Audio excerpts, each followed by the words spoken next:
there's a particular kind of horror that comes not from the things designed to harm us, but from the things designed to help. The pill your doctor prescribed, the paint on the watch your mother wore, the car you trusted your family inside, the machine that was supposed to cure your cancer. Throughout the 20th century, humanity built miracles of science and engineering, inventions meant to heal, to protect, to save. And yet, again and again, those inventions betrayed the very people who believed in them. Tonight, we're looking at 7 of the most devastating examples of good intentions gone terribly, fatally wrong. In the years following the First World War, the United States was alive with possibility.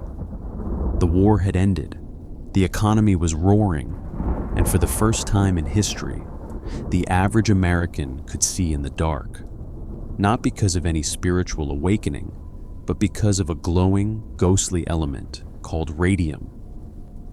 When Marie and Pierre Curie first isolated radium in 1898, it was greeted with something close to worship.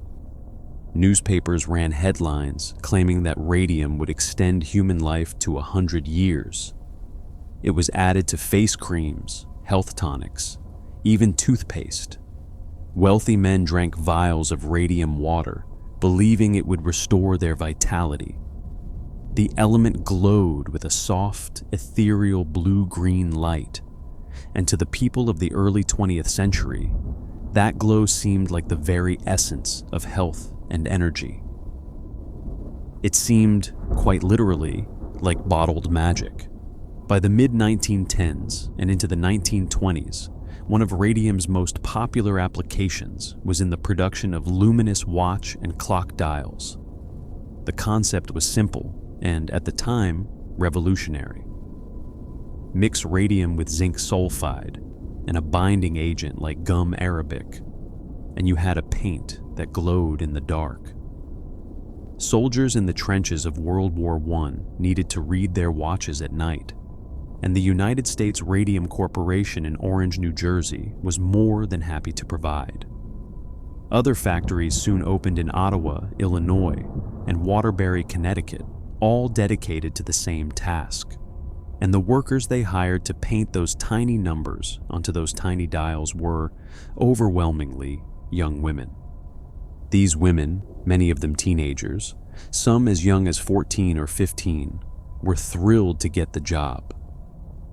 The pay was good for the era, roughly equivalent to 3 times what a typical factory worker might earn. An experienced dial painter could make the equivalent of a middle-class salary, and the work was seen as prestigious for young working-class women. The work was clean, not like the soot-covered labor in textile mills or foundries, and it had an almost glamorous quality. The women sat at neat workstations and well-lit rooms, handling a substance that the entire world seemed to agree was wondrous. They called themselves the Ghost Girls because, after a day of painting dials, the radium dust settled onto their hair, their skin, and their clothes, causing them to glow in the dark. Some of them wore their best dresses to work, so the fabric would shimmer when they went out dancing in the evening. Others painted their fingernails with the radium paint, or dabbed it on their teeth so their smiles would sparkle. They painted the eyes of dolls, the buckles on their shoes, anything they could think of. It was fun, it was beautiful, and it was slowly, invisibly destroying them from the inside out. At the peak of production during and after the First World War, over 300 women were employed at the Orange, New Jersey factory alone, and by some estimates, over 4 million watches and clocks with glowing dials had already been produced and sold across the country. And that detail about their teeth is what makes the next part so unbearable. The brushes the women used were extremely fine, and they would lose their point after just a few strokes. To reshape the bristles into a precise tip, Supervisors instructed the women to use a technique called lip pointing, which meant placing the brush between their lips and using their tongues to form the bristle into a sharp point. Lip, dip, paint. That was the rhythm of the job. Over and over again, hundreds of times a day, they licked those brushes. They were told the paint was harmless. Some supervisors even told the women that radium was good for them, that it would put roses in their cheeks and vitality in their blood. Meanwhile, the scientists and executives who oversaw the factories refused to touch the substance without lead screens and protective gear. By the early 1920s, the women began getting sick. At first, the symptoms seemed minor, almost random. A loose tooth here, a sore jaw there, unusual fatigue. But the illnesses escalated with terrifying speed. Their teeth fell out in bloody clumps. Their jawbones became so brittle and infected that dentists would pull a tooth only to have part of the jawbone come away with it. One of the first women to die was Molly Maggia, whose entire lower jaw disintegrated. Her death in 1922 was attributed to syphilis, a deliberate misdiagnosis likely aimed at discrediting her and deflecting blame from the company. Other women developed massive tumors on their bones. Their legs snapped under their own weight. Their spines crumbled. By 1924, approximately 50 women who had worked at the Orange, New Jersey plant were seriously ill, and a dozen had already died. What they were suffering from, though the companies would deny it for years, was radium poisoning. Radium, once ingested, behaves chemically like calcium. The body absorbs it directly into the bones, where it emits radiation from the inside out, destroying bone marrow, weakening the skeleton, and causing cancers that consumed these young women from within. Their bodies became so radioactive that decades after their deaths, their bones still registered on Geiger counters. The companies knew. Internal studies had already concluded that the working conditions were dangerous. Cecil Drinker, a Harvard physician commissioned by U.S. Radium Corporation, found appalling levels of contamination in the factory and recommended immediate safety precautions. The company suppressed his report, fabricated a false version, and submitted the fake to New Jersey state officials. In 1927, a dial painter named Grace Fryer decided to fight back. It took her 2 years to find a single lawyer willing to take on the might of the radium industry. When she finally did, she was joined by 4 other women: Edna Hussman, Catherine Schaub, Quinta McDonald, and Albina Larice. The press dubbed them the Radium Girls, and their lawsuit became front-page news.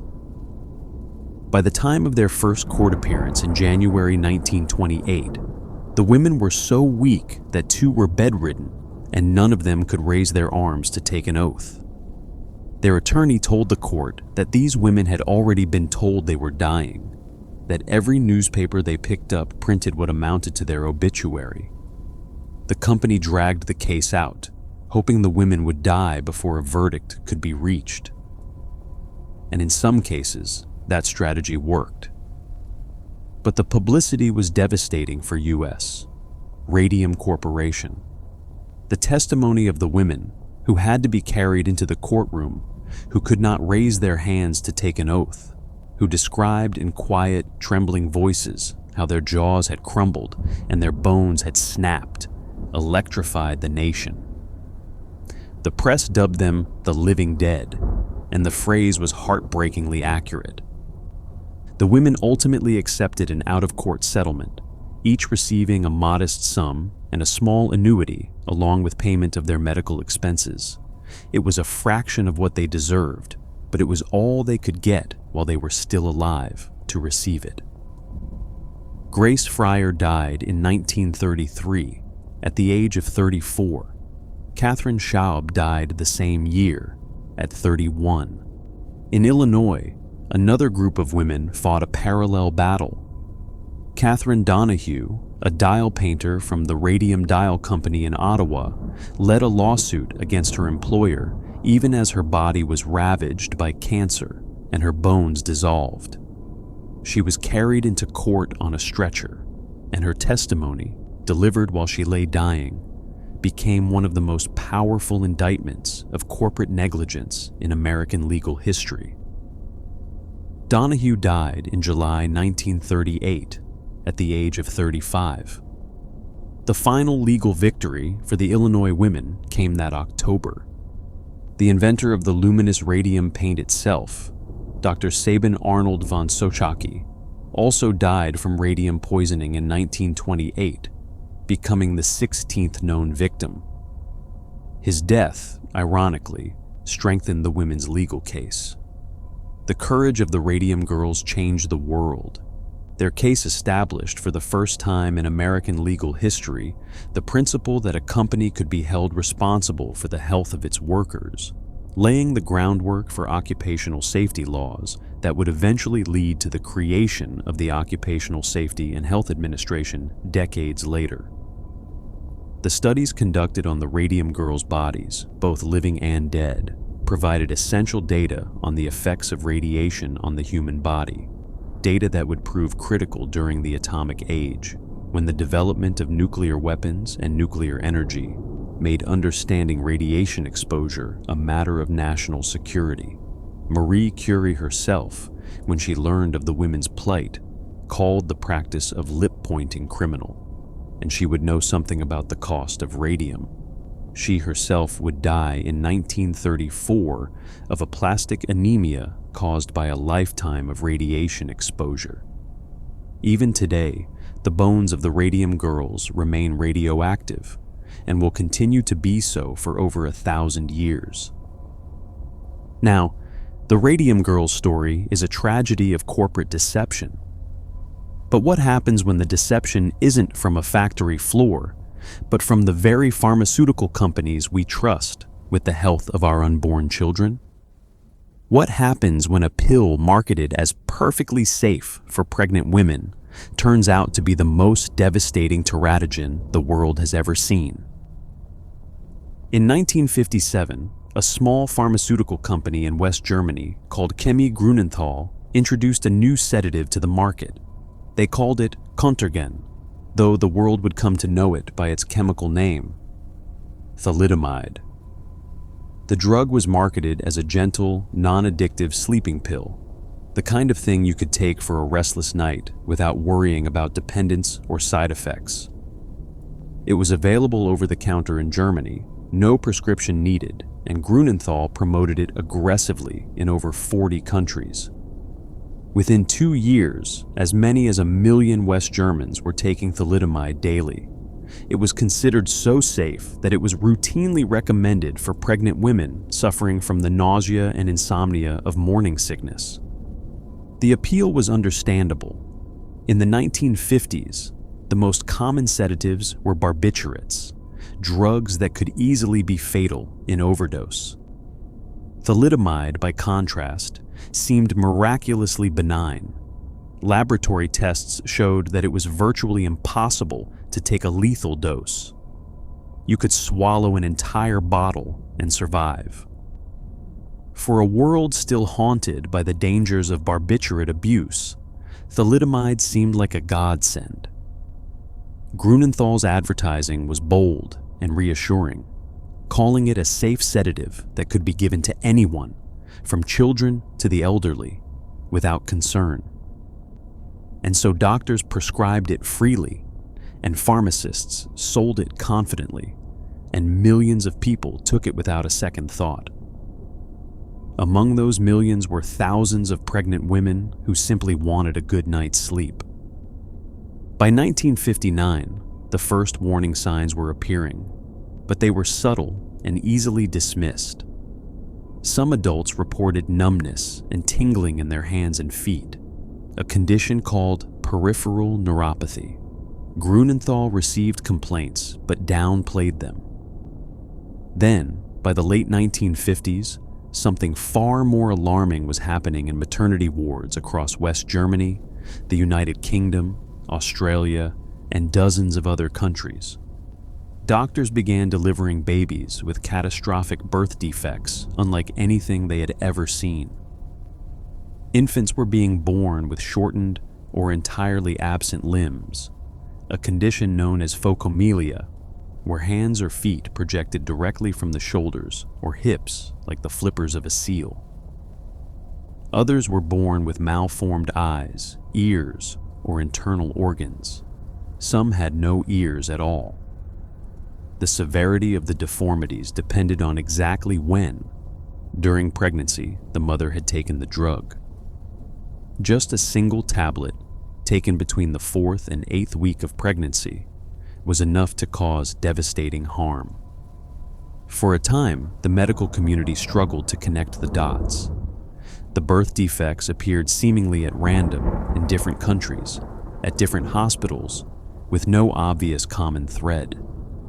But two physicians, working independently on opposite sides of the world, began to suspect thalidomide. In Australia, obstetrician William McBride, alerted by a midwife named Sister Pat Sparrow, noticed a disturbing pattern among patients at Crown Street Women's Hospital in Sydney. In Germany, pediatrician Widukind Lenz was conducting his own investigation, painstakingly interviewing mothers of affected children and tracing their medication histories.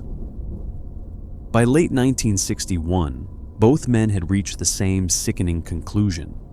Lenz confronted Grunenthal directly, and in November 1961, under mounting evidence and press scrutiny, the company finally pulled thalidomide from the German market. Other countries followed in the weeks and months that came, but the damage was already catastrophic. The total number of infants affected by thalidomide is estimated at more than 10,000, and possibly as many as 20,000. Of those, approximately 40% died at or shortly after birth. Health officials believe the drug caused more than 90,000 miscarriages worldwide. The survivors faced lifetimes of physical challenges, many requiring constant care and multiple surgeries. Some children were born without arms or legs entirely. Others had internal organ damage that would shorten their lives dramatically. Entire families were shattered, and the pharmaceutical company responsible, Grunenthal, refused to accept blame for decades. It wasn't until 2012, more than 50 years after the disaster, that the company issued what it called an apology, though it stopped short of admitting legal liability. Victim advocates called the statement insulting and too little, too late. No individual at Grunenthal, nor the company itself, was ever successfully prosecuted, and the tragedy might have been even worse in the United States if not for one woman. Her name was Frances Oldham Kelsey, a Canadian-born pharmacologist and physician who had joined the Food and Drug Administration in 1960.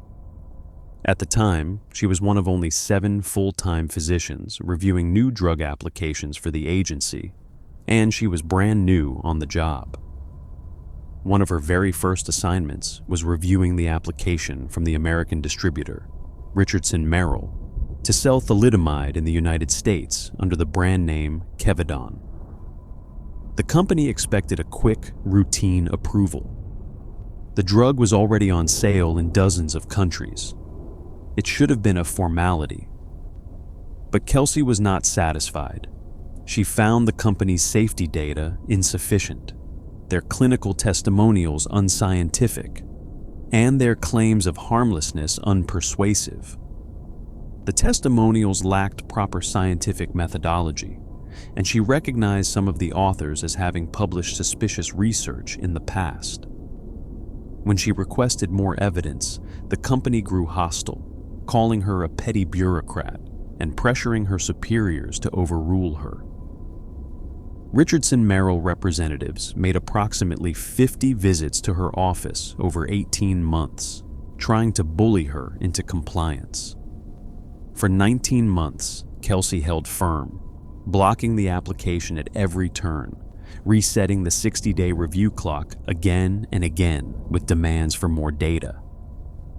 She sometimes asked her husband, also a scientist, to double-check her conclusions. So meticulous was her determination to get it right. When the truth about thalidomide's devastating effects finally came to light, Kelsey was hailed as a national heroine. The Washington Post put her on the front page, writing that her skepticism and stubbornness had prevented what could have been an appalling American tragedy.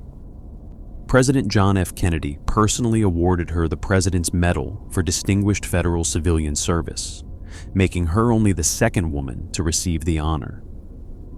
Her stubborn insistence on scientific rigor had prevented the births of potentially thousands of deformed children in America, though it should be noted that Richardson Merrill had already distributed experimental samples to thousands of American doctors, and at least 17 babies in the United States were born with thalidomide-related defects from these unofficial distributions.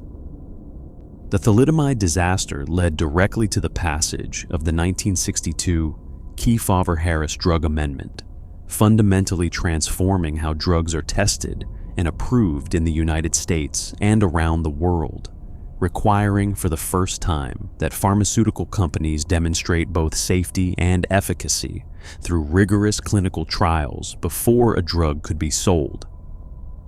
Those regulations remain in force today. The thalidomide tragedy showed what happens when a drug is released without adequate testing on the most vulnerable populations. But at least that failure was one of omission, of tests not done, and questions not asked. What happens when the technology itself, the very machine designed to save your life, turns on you because of a flaw hidden inside its own code? In the early 1980s, a company called Atomic Energy of Canada Limited produced a state-of-the-art radiation therapy machine called the Theric 25. Radiation therapy was and still is one of the most important tools in the fight against cancer. The principle is straightforward. Direct a carefully measured beam of high-energy radiation at a tumor, killing the cancerous cells while minimizing damage to the surrounding healthy tissue. The key word there is carefully measured. Too little radiation and the treatment is ineffective. Too much, and you destroy the very patient you are trying to save. The Theric 25 was the third iteration in a line of medical linear accelerators, following the Theric 6 and Theric 20. It could operate in two modes. In electron beam mode, a low-energy stream of electrons was directed at shallow tumors close to the skin's surface. In X-ray mode, a much more powerful high-current electron beam was fired at a metal target, which then produced X-rays capable of penetrating deep into the body to reach tumors buried in internal organs. The distinction between these two modes was critical because the raw, unfiltered electron beam used in X-ray mode carried an enormously dangerous amount of energy, far more than any human body could withstand. The Theric 25's predecessors had relied on heavy-duty hardware safety systems, electromechanical interlocks, and physical barriers that ensured the machine could not deliver the wrong type of beam. If the metal target wasn't in the correct position, the machine simply would not fire. These were crude but reliable safeguards. The Theric 25, however, represented a new philosophy. In the name of efficiency and cost savings, the hardware interlocks were removed and replaced with software-only controls. The assumption was that well-written software could handle all safety functions without the need for redundant mechanical systems. It was a catastrophic miscalculation. The first documented accident occurred in June 1985 at the Keniston Regional Oncology Center in Marietta, Georgia. A 61-year-old woman receiving treatment for breast cancer felt a sudden, devastating force of heat during what should have been a routine session. She told the technician that she had been burned. The technician replied that this was impossible. In the days that followed, the woman developed severe radiation burns. Her breast had to be removed. She lost the use of her shoulder and arm and lived in constant, unrelenting pain. But the accident was not initially attributed to the thalidomide. Months went by. Then, in March 1986, at the East Texas Cancer Center in Tyler, Texas, a patient arrived for his 9th treatment session. He was prescribed 180 rads to a small tumor on his upper back. When the machine activated, he felt a searing flash of pain, described as an electric shock, and heard the machine buzzing in an unusual way. Before he could fully react, a second pulse struck him. He leaped off the treatment table and began banging on the door for help. He had received a massive overdose, not the 180 rads he was supposed to get, but somewhere between 16,500 and 25,000 rads. He was hospitalized immediately with severe radiation sickness. Strips of his body were burned through. He died 5 months later. Just 3 weeks after that, at the same facility, the same operator was running the machine on another patient, this one being treated for skin cancer on his ear. The machine again delivered a catastrophic overdose. The patient described feeling an intense burning sensation like fire on the side of his face. He died just 3 weeks later. Between 1985 and 1987, at least 6 patients received massive overdoses from the thalidomide, resulting in deaths and severe, life-altering injuries. The root cause was a programming error, a race condition in the software. When an experienced operator edited treatment parameters too quickly, changing the beam type from X-ray to electron mode within about 8 seconds, the software would configure itself for the high-powered beam, but fail to move the metal safety target into position. The result was a raw, unfiltered electron beam fired directly into the patient's body at full power, hundreds of times the intended dose. What made the tragedy even worse was the manufacturer's response. When hospitals reported the incidents, Atomic Energy of Canada Limited insisted that overdoses were impossible. They dismissed the complaints, implemented minor fixes, and assured everyone that the machines were safe. Operators who reported problems were told the errors were their fault. The cryptic error messages displayed by the machine, like malfunction 54, were not explained in any manual and gave no indication of the severity of the problem. A treatment pause, which occurred when the software detected an error, could be overridden with a single keystroke, the P key, allowing treatment to resume immediately. Operators, reassured by the manufacturer that the machine could not deliver an overdose, routinely pressed that key without a second thought, unknowingly firing another lethal burst of radiation into their patients.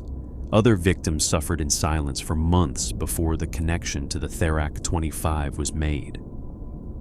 A woman at Yakima Valley Memorial Hospital in Washington State developed mysterious red parallel stripes on her hip after treatment, a pattern consistent with a focused radiation beam, but her doctors continued ordering treatments and did not consider equipment malfunction as a possible cause for over a year.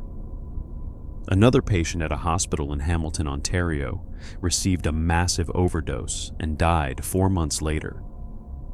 In Marietta, Georgia, the woman who had been burned in the very first documented accident suffered the loss of her breast, the use of her shoulder and arm, and endured constant pain for the rest of her life. Yet, the thalidomide was not initially suspected because no one believed the machine could malfunction in that way. It took the dogged persistence of a physicist named Fritz Hager at the Tyler, Texas facility, who spent months trying to reproduce the error, to finally crack the case and force a real investigation. Hager meticulously tested the machine again and again, eventually discovering that the error could be triggered when an operator edited settings in a specific sequence at a specific speed, a scenario that the manufacturer's testing had never anticipated. When the FDA was finally brought in, they discovered a pattern of institutional failures at every level, from the lone, unnamed programmer who had written the software in assembly language over several years, to the company's complete lack of independent software review, to the absence of any meaningful error reporting system. The FDA ordered all Theric 25 machines shut down in February 1987 for extensive redesign, including the restoration of hardware safety interlocks. The machine was eventually recalled for permanent modifications. The Theric 25 became one of the most studied cases in the history of software engineering, a permanent reminder that when lives depend on code, there is no such thing as a minor bug. The typical single therapeutic dose of radiation is in the range of 200 rads. A dose of 1,000 rads delivered to the whole body is fatal in roughly half of all cases. The Theric 25, in its moments of failure, delivered doses that exceeded those figures by orders of magnitude, concentrated onto small areas of the body, with devastating and irreversible consequences. Now, if the Theric 25 was a machine that killed people through a flaw no one could see, the next story is about a substance that killed people through a danger everyone could see, but chose to ignore for over a century. Asbestos is a naturally occurring mineral fiber that has been used by humans for thousands of years. The ancient Greeks noticed that cloth woven from asbestos could be thrown into fire and come out unburned. They called it asbestos, meaning indestructible. By the time of the Industrial Revolution, the mineral had been given a far more flattering nickname. They called it the miracle mineral, and on paper, the name made sense. Asbestos was extraordinarily heat-resistant, incredibly strong, highly flexible, and resistant to chemical corrosion. It could be woven into fabric, mixed into cement, sprayed onto surfaces, packed into walls, and molded into almost any shape. It was cheap to mine and seemed to have an infinite number of applications. For the better part of the 20th century, asbestos was everywhere. It was in the insulation wrapped around the pipes in your basement. It was in the tiles beneath your feet and the shingles above your head. It was in your car's brake pads, your ship's hull, your children's school ceilings. It was in hair dryers, toasters, ironing board covers, and even baby powder. At the peak of its use in the mid-20th century, asbestos was a cornerstone of the American construction industry, the military, the automotive sector, and the shipbuilding trade. Millions of workers handled it every day. Millions of families lived in homes saturated with it. There was almost no corner of modern life that asbestos had not touched.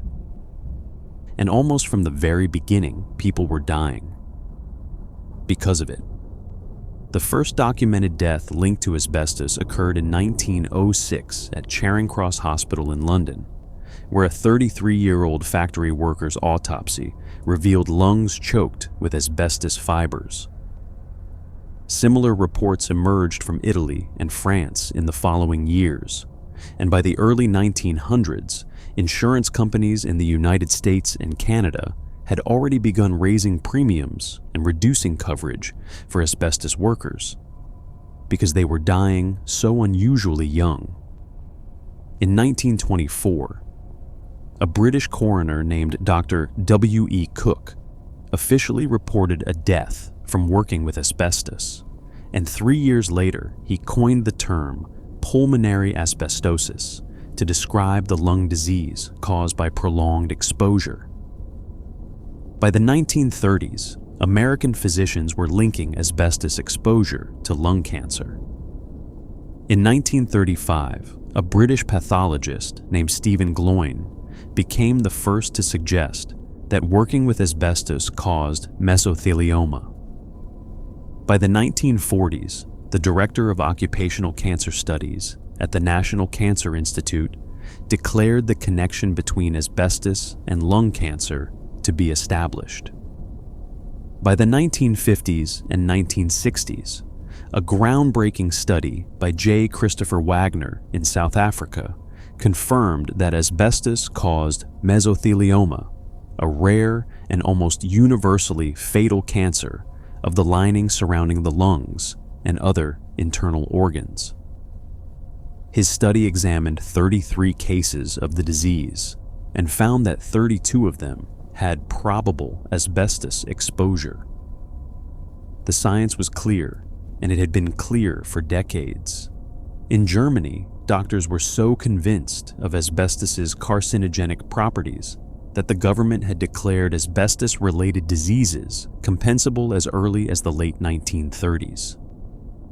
But in America and Britain, physicians and regulators remained reluctant to challenge what was being touted as the miracle mineral. But the asbestos industry responded with the same playbook used by tobacco companies and every other industry that has ever prioritized profit over human life.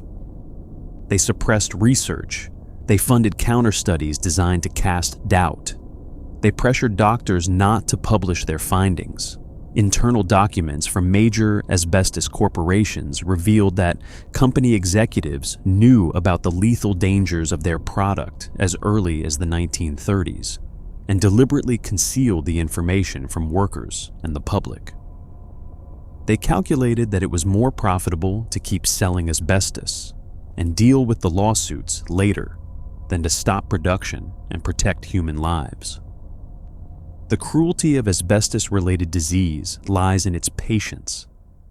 Mesothelioma has a latency period of 20 to 60 years. A shipyard worker who breathed in asbestos fibers in the 1950s might not develop symptoms until the 2000s. By then, the cancer is almost always advanced, and the prognosis is devastating. The average survival time from diagnosis to death is roughly 18 months.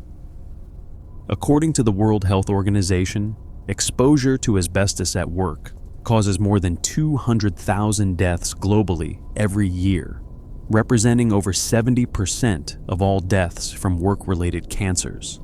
In the United States alone, asbestos-related diseases continue to kill tens of thousands annually, a toll that is expected to continue for decades because of the enormous amount of asbestos still embedded in older buildings, ships, and infrastructure. What makes the asbestos story so infuriating is that every single one of those deaths was preventable. The science existed, the warnings existed, the alternatives existed. But the companies that mined and sold asbestos chose deliberately and knowingly to let people die, and the governments tasked with protecting their citizens were, for far too long, complicit in that silence. The United States did not ban chrysotile asbestos, the most commonly used form, until 2024. For more than a century after the first known death, the miracle mineral continued to kill. If asbestos is the story of a corporation hiding a danger it knew about, the next story is about a corporation that not only knew about the danger, but actually calculated the precise dollar value of each human life it was willing to sacrifice. In the late 1960s, Ford Motor Company was in trouble. Japanese and European imports, particularly the Volkswagen Beetle, were flooding the American market with cheap, fuel-efficient, compact cars, and Ford had nothing to compete with them. The company's president, Lee Iacocca, issued a directive that was simple, urgent, and non-negotiable. Build a new subcompact car. It must weigh no more than 2,000 pounds. It must cost no more than $2,000. And it must be ready for the 1971 model year. The normal development cycle for a new car was roughly 43 months. Iacocca wanted the Pinto done in 25. The engineers delivered.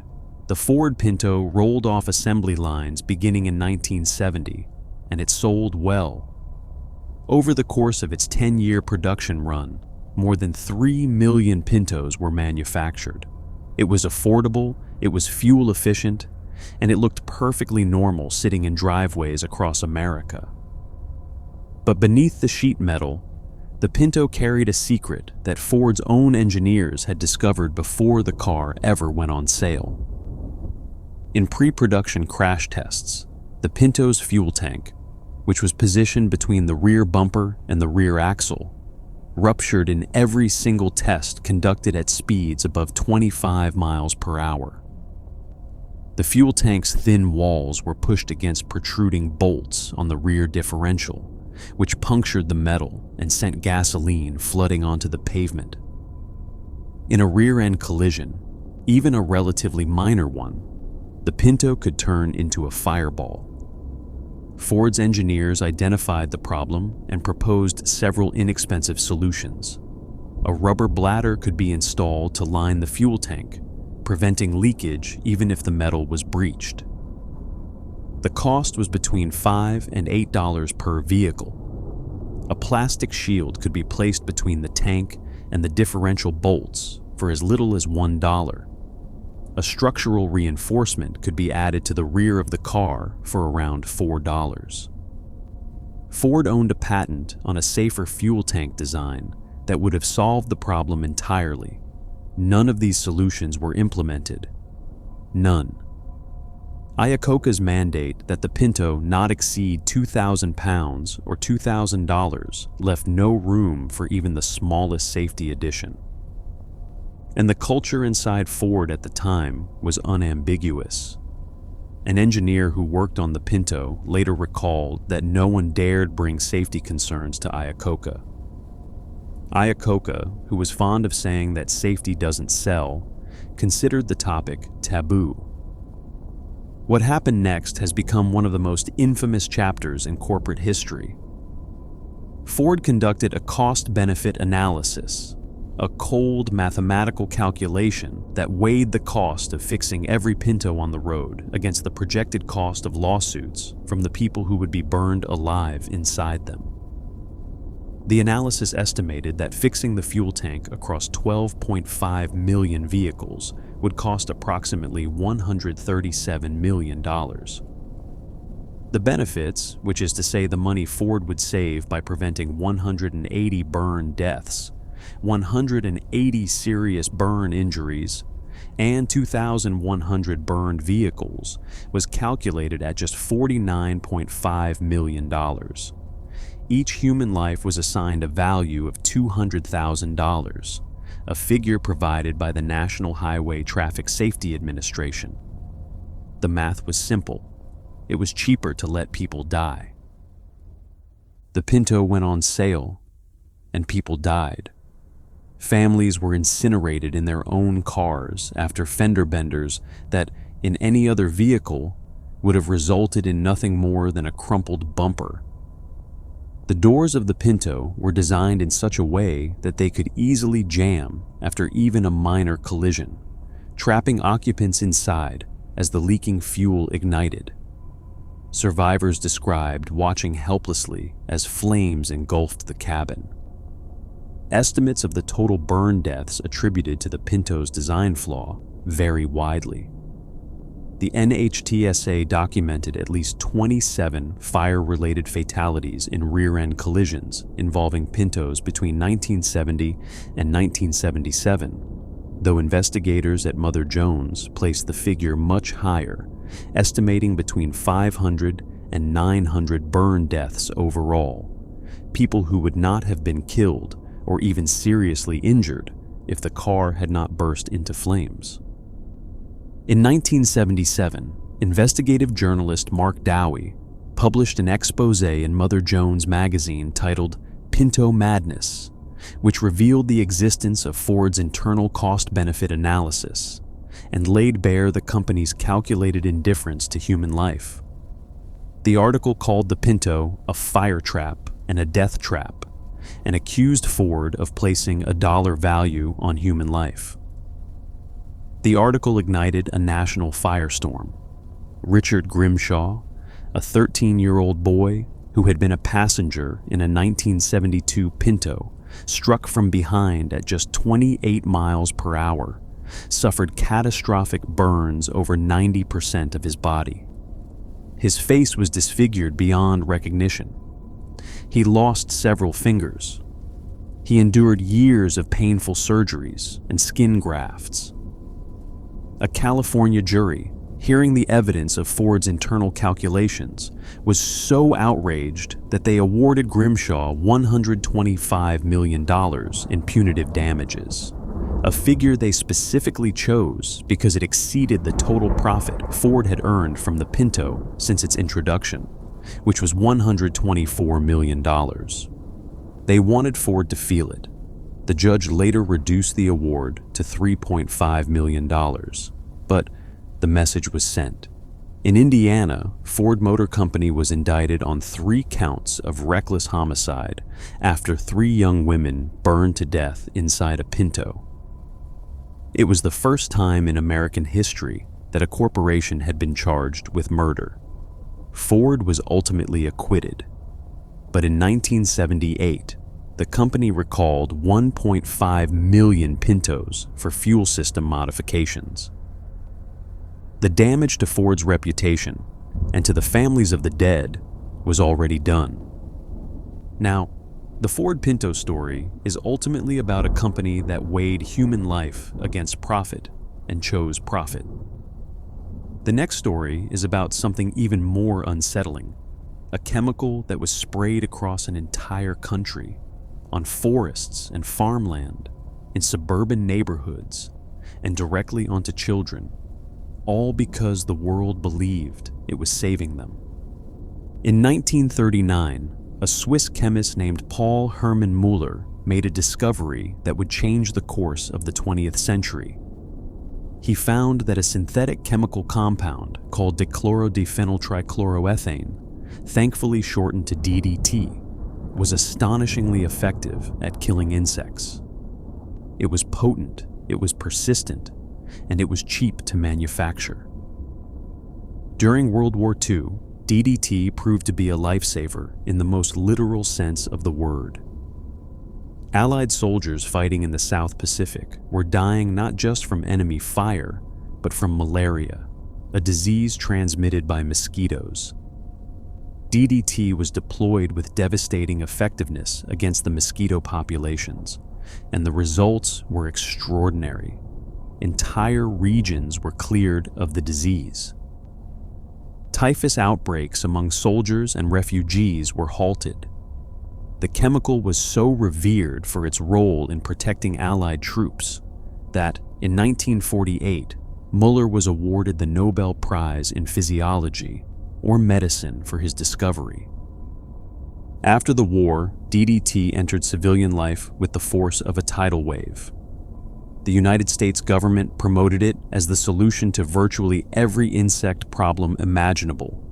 Trucks drove through suburban neighborhoods, blasting thick white clouds of DDT into the air, while children ran behind them, laughing and playing in the mist as if it were a game. DDT was sprayed directly onto children at public swimming pools to demonstrate how perfectly safe it was. Farmers saturated their crops with it. Foresters sprayed it across millions of acres of wilderness. By the late 1950s, upwards of 80 million pounds of DDT were being applied annually across the United States alone, and more than 640,000 tons had been used on American farms and fields by the end of the decade. The chemical was in the food supply, in the water, in the soil, and in the bodies of virtually every living creature in North America. What no one fully understood, or at least what no one in power was willing to acknowledge, was that DDT did not simply kill insects and disappear. It persisted. It accumulated. When DDT was sprayed on a field, it washed into streams and rivers. Fish absorbed it from the water. Birds ate the contaminated fish. Predators ate the contaminated birds. At each step of the food chain, the concentration of DDT increased, a process known as bioaccumulation. And at the very top of that food chain sat some of America's most iconic wildlife, including the bald eagle, the nation's own symbol of freedom and strength. DDT interfered with calcium metabolism in birds, causing their eggshells to become impossibly thin and fragile. When parent birds attempted to incubate their eggs, they literally crushed them under their own weight. Reproductive failure cascaded through entire populations. The peregrine falcon, one of the fastest and most majestic creatures on the planet, saw less than 1/5 of its mated pairs successfully raise young by the early 1960s. By 1963, there were only 417 nesting pairs of bald eagles remaining in the entire lower 48 states, down from an estimated 100,000 or more when European settlers first arrived. In New Jersey alone, which had once been home to more than 20 pairs of nesting bald eagles, the number had plummeted to a single pair by 1970. One pair in an entire state. Peregrine falcons, ospreys, brown pelicans, and dozens of other bird species were similarly devastated. Scientists documented the crisis with painstaking precision, collecting and measuring eggshells from museum collections and illegal private hoards, comparing pre-DDT shells to post-DDT shells, and finding that thinning in excess of 17 to 18% correlated directly with population collapse. The skies were going silent, and the food chain that had sustained life for millions of years was being dismantled link by link. In 1962, a marine biologist named Rachel Carson published a book that would shake the foundations of the American chemical industry. The book was called Silent Spring, and it meticulously documented the environmental destruction caused by DDT and other synthetic pesticides. Carson described a fictional American town where spring arrived without the singing of birds, the buzzing of bees, or the laughter of children, all silenced by the invisible poison that had been sprayed across the landscape. The book drew on years of accumulated scientific research to argue that DDT was contaminating the world's food supply, poisoning wildlife, and posing an unacknowledged threat to human health. The chemical industry responded with fury. They attacked Carson personally, dismissing her as a hysterical woman, an amateur, and a threat to progress. One industry spokesman declared that if humanity followed Carson's teachings, they would return to the Dark Ages, and insects would once again inherit the earth. But the evidence was overwhelming.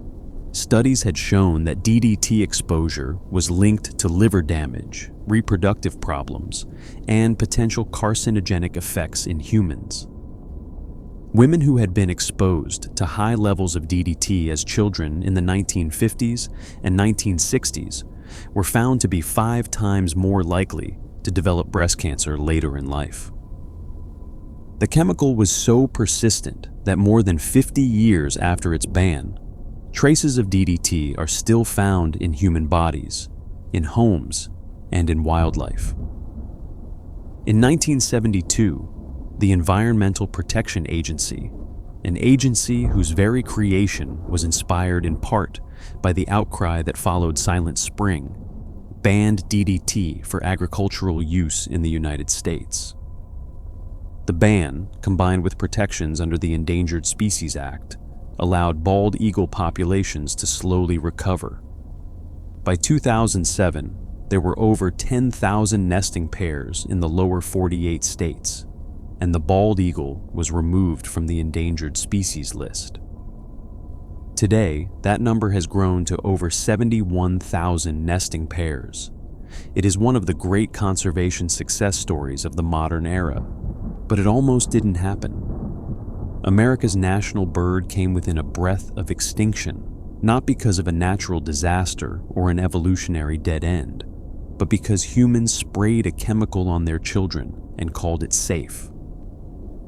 If DDT represents a society poisoning the natural world in the name of progress, our final story tonight is about something far more intimate and far more horrifying. It's about a medical procedure that was celebrated, rewarded with the highest honor in science, and performed on tens of thousands of helpless patients, including a president's own sister, all in the name of healing minds. It was called the lobotomy. In the 1930s, the field of psychiatry was in crisis. Mental institutions across the United States and in Europe were overcrowded to the point of inhumanity, warehousing hundreds of thousands of patients suffering from conditions ranging from schizophrenia to depression to what we would now recognize as anxiety disorders or post-traumatic stress. There were no effective medications. There was no talk therapy that seemed to help the most severe cases. Patients were kept in conditions that resembled prisons more than hospitals, often restrained, neglected, and forgotten. Into this world of desperation came a Portuguese neurologist named Antonio Egas Moniz, who believed he had found the answer buried inside the human brain itself. Moniz theorized that severe mental illness was caused by fixed, abnormal neural circuits in the frontal lobes, the area of the brain responsible for emotions, decision-making, and personality. If those circuits could be physically severed, he reasoned, the patient might be freed from the torment of their symptoms.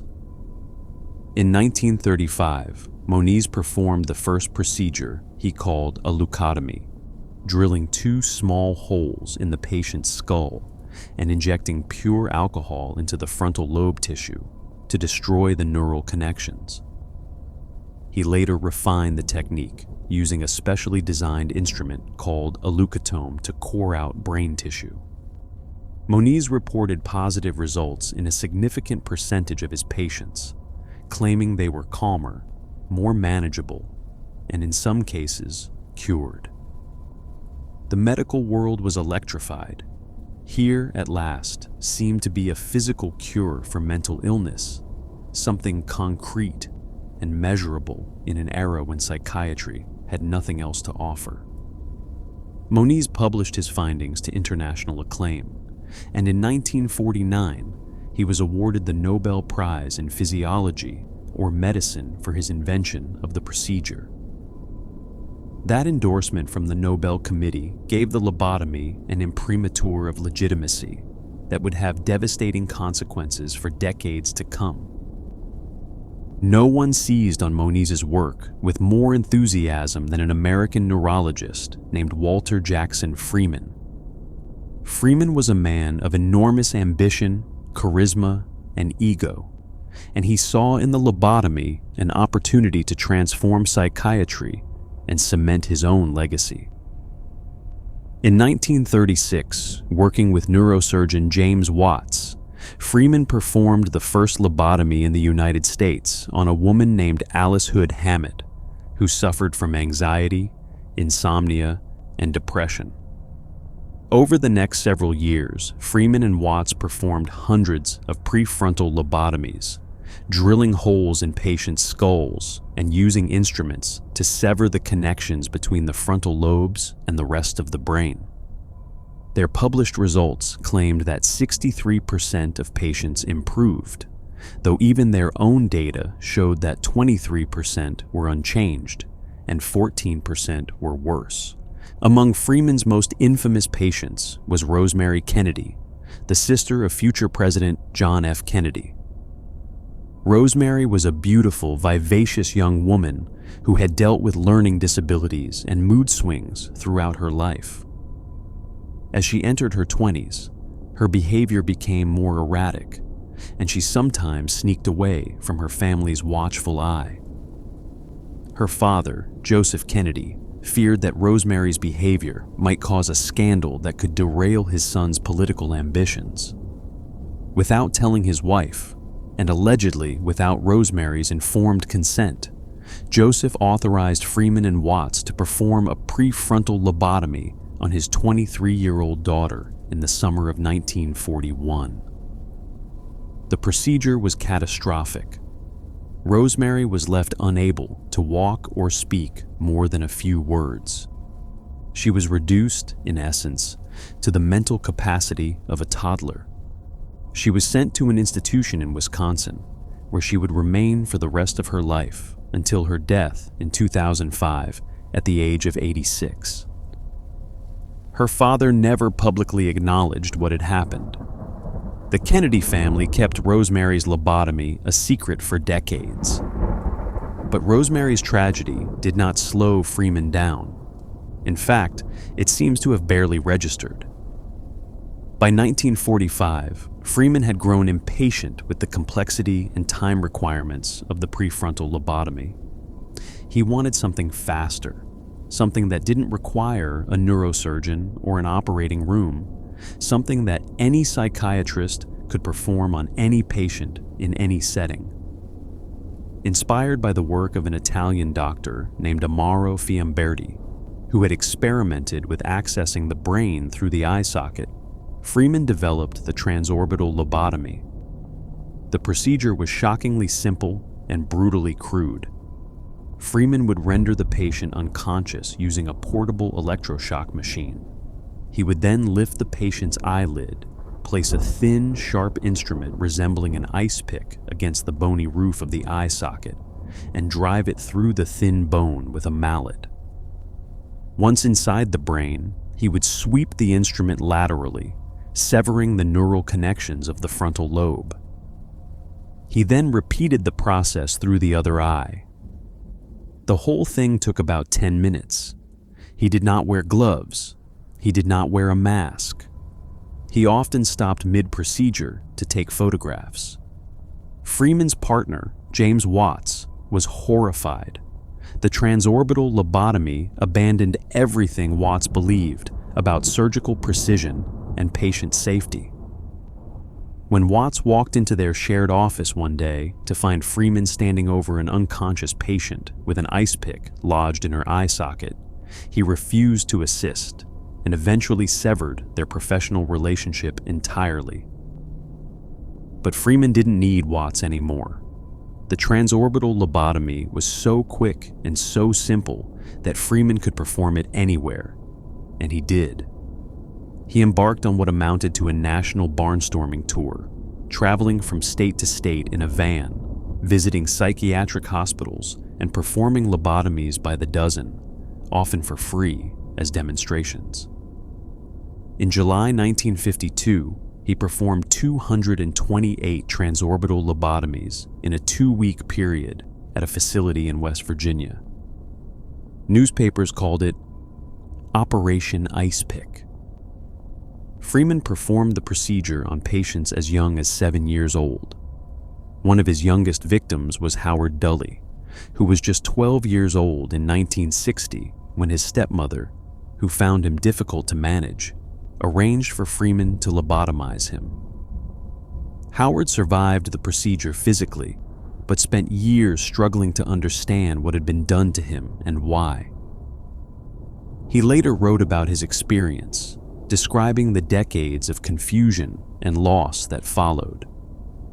Freeman lobotomized housewives suffering from depression. He lobotomized veterans with post-traumatic stress. He lobotomized people whom he deemed to be homosexual, people with chronic headaches, and people whose families simply found them difficult to manage. He once performed a lobotomy on a patient at Iowa's Cherokee Mental Health Institute and accidentally killed them when he stopped mid-procedure to photograph the patient with the leucotome still inserted, and the instrument slipped too deep into the brain. This was not an aberration in Freeman's practice. It was the logical endpoint of a man who treated surgery like a sideshow, who valued spectacle over safety, and who had convinced himself that he was saving the world one ice pick at a time. Over the course of his career, Freeman personally performed approximately 3,500 lobotomies, of which about 2,500 used his ice pick technique. Nearly 500 of those patients died from the procedure. Countless more were left in states of permanent disability, stripped of their emotions, their personalities, and their capacity for independent life. Among those left debilitated was Rose Williams, the sister of playwright Tennessee Williams, whose lobotomy reduced her to a state of permanent institutionalization and profoundly influenced her brother's writing. Freeman often had to reteach his patients how to eat and how to use the bathroom after the surgery. Many could no longer dress themselves or recognize their own family members. Relapses were common, and some patients underwent multiple lobotomies, each one removing more of who they had been. Freeman described the aftermath of his lobotomies as surgically induced childhood, a phrase he intended as a positive description of the procedure's calming effects. The patients' families and the patients themselves might have chosen different words. The era of widespread lobotomy began to wane in the mid-1950s, when the introduction of chlorpromazine, sold under the brand name Thorazine, gave psychiatrists the first truly effective pharmaceutical tool for managing psychosis and severe mental illness. With medication available, the justification for cutting into the brains of living patients evaporated almost overnight. Freeman continued performing lobotomies well into the 1960s, growing increasingly isolated and discredited until February 1967, when his final patient, Helen Mortensen, died of a cerebral hemorrhage during her third lobotomy at Freeman's hands. He was permanently banned from performing surgery. He died 5 years later, in 1972, never having expressed regret for what he had done. In total, an estimated 40,000 lobotomies were performed in the United States, and around 17,000 in the United Kingdom. Tens of thousands more were performed across Europe, Japan, the Soviet Union, and the rest of the world. The Nobel Prize awarded to Moniz has never been revoked, despite petitions and campaigns demanding that the committee acknowledge the devastation the procedure caused. Every story we've covered tonight shares a common thread. They are stories of trust betrayed, of good intentions corrupted by greed, arrogance, or willful ignorance. The young women who painted watch dials trusted their employers. The pregnant women who took thalidomide trusted their doctors. The cancer patients who lay on the Therac 25 table trusted the machine. And in every case, that trust was answered with suffering. These are not ancient stories. Many of the people affected are still alive today, still carrying the scars. And the lessons they paid for with their bodies and their lives are lessons we cannot afford to forget. If you found this video compelling, consider leaving a like and subscribing to the channel. It helps more than you know. Until next time, stay safe and stay curious.